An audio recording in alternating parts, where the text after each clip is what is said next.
Hello everyone. It's so wonderful to see you all here today. I'm Sandybell and I have a special story for you today called The Crane Wife, which comes from Japanese folktales. Are you ready?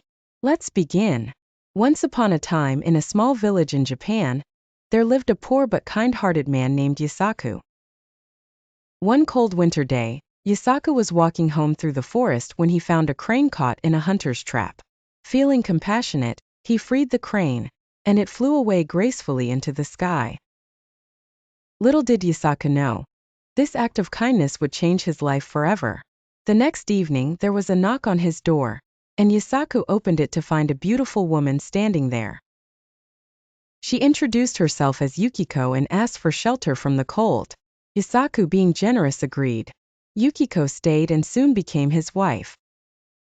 Days turned into weeks, and Yukiko began weaving the most exquisite cloth Yosaku had ever seen.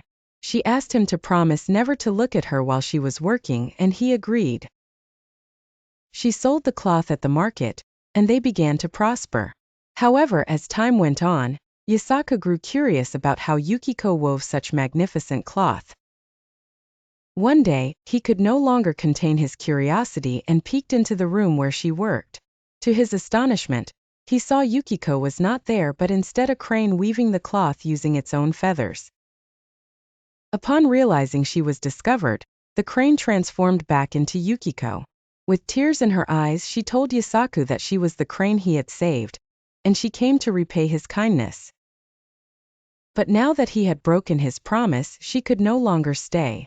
Heartbroken, she transformed back into a crane and flew away, leaving Yosaku to live the rest of his days filled with regret. The moral of this story is the importance of trust and keeping promises. Once broken, they can lead to irreversible consequences. Thank you for listening to The Crane Wife. I hope you enjoyed it. Don't forget to join me next time for another exciting story. Goodbye everyone.